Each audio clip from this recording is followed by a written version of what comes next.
Hello student, आप सभी की स्वागत है हमारे यूट्यूब चैनल पे।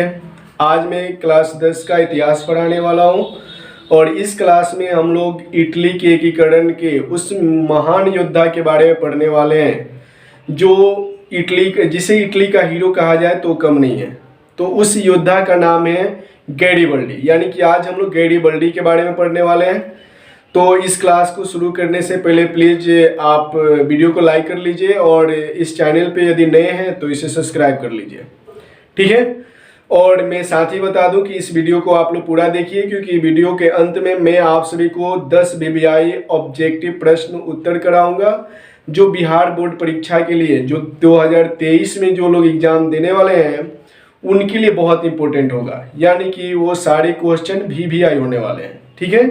तो उसे नोट करना आप लोग ना भूलें, ठीक है। तो हम लोग आज बात करेंगे गैरिबल्डी के बारे में। तो गैरिबल्डी की जीवनी कुछ इस तरह है कि गैरिबल्डी पेशे से नाविक था और वह मेजनी के विचारों का समर्थक था, यानी कि मेजनी जिस तरह से इटली का एकीकरण चाहता था वैसे हूबहू वो भी चाहता था। उसने अपने कर्मचारियों और स्वयंसेवकों को एक सशस्त्र सेना बनाया और सशस्त्र सेना बनाकर उसने दक्षिण इटली की 2 रियासतों पर आक्रमण कर दिया, यानी सिसिली और नेपल्स 2 रियासत थे, उस पर उसने आक्रमण किया और आक्रमण करने में उसने वहाँ विजय भी प्राप्त किया। इसका मेन कारण यह था कि वहाँ के अधिकांश नागरिक गैरिबल्डी का समर्थन करते थे। वो इसलिए क्योंकि वहाँ के निरंकुश शासन से वो लोग तंग आ चुके थे और गैरिबल्डी ने उस अभियान में दोनों रियासतों को जीत लिया और जीतने के बाद विक्टर इमैनुअल के प्रतिनिधित्व में वहाँ शासन स्थापित की, यानी एक गणराज्य की स्थापना की। अंत में वो राजतंत्र के पक्षधर में आ गया। इसका कारण यह था, शुरुआत में तो गैरिबल्डी और विक्टर इमैनुअल के विचार मिलते नहीं। उनका वोट जो था वो गैरिबल्डी के विचारों का बिल्कुल समर्थन नहीं करता था, लेकिन उसके विचार नहीं मिलते थे। लेकिन दक्षिण के अभियान में काउंट काबोर ने गैरिबल्डी का समर्थन किया, जिससे गैरिबल्डी काउंट काबोर से प्रभावित हुए। जब वो दक्षिण इटली का शासक बन गया तो उसने 1862 में रोम पर आक्रमण किया, यानी गैरिबल्डी ने 1862 में रोम पर आक्रमण किया, जहां पोप रहा करते थे विटिकन सिटी, उस पर आक्रमण किया, जिसका विरोध काउंट काबोर ने किया और काउंट काबोर ने पिडमाउंट की सेना लेकर गैरिबल्डी के अभियान को रोकने रोम पहुंचा।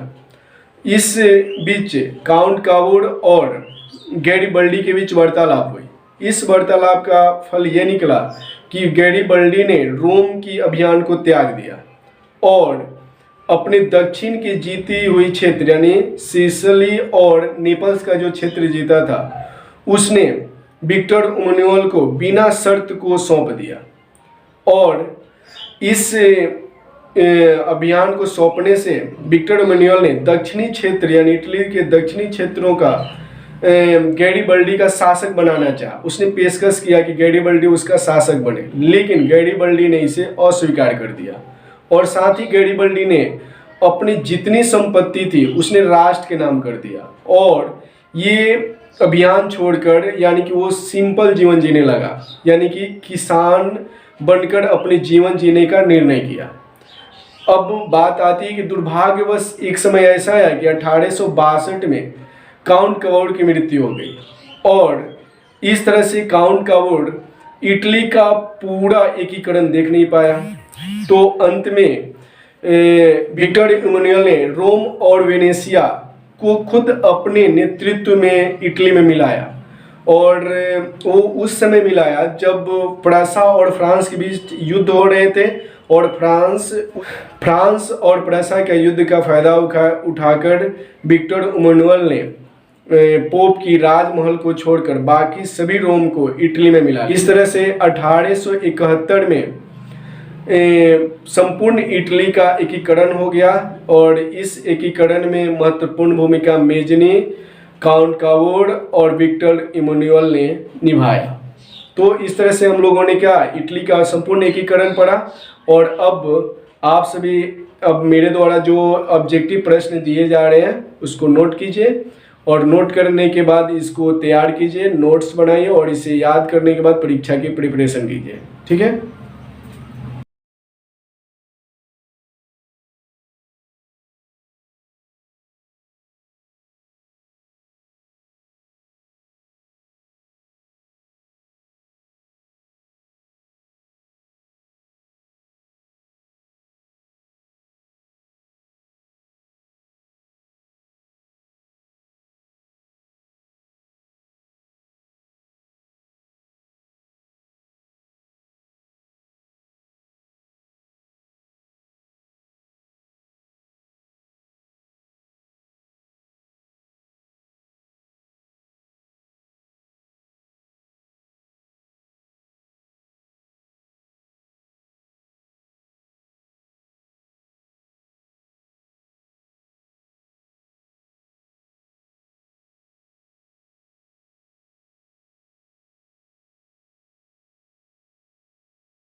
तो आप सभी इन प्रश्नों को नोट कर लिए होंगे, और ऐसे ही मेरे वीडियो में हर दिन आपको 10 ऑब्जेक्टिव VVI 10 ऑब्जेक्टिव प्रश्न मिलेंगे, और आप लोग इसे नोट करते रहें और अपनी परीक्षा की तैयारी करते रहें। ठीक है। और साथ ही मैं ये बता देना चाहूँगा कि आप हमारे चैनल पे क्लास 10 के गणित, विज्ञान और संस्कृत, और ये सोशल साइंस में इतिहास, अर्थशास्त्र और अन्य सभी विषयों का वीडियो आप प्रतिदिन बारी बारी से प्राप्त कर सकते हैं। और मेरे चैनल पे आप सभी को गणित की संपूर्ण तैयारियां कराई जाएगी, यानी पूरे गणित को पढ़ाया जाएगा। तो आप लोग हमारे चैनल पे बने रहें और अपने दोस्तों में इन सभी वीडियोओं को शेयर करें, और ज़्यादा से ज़्यादा लाइक करें, शेयर करें। ठीक है। तो आज का वीडियो यहीं समाप्त होता है। धन्यवाद।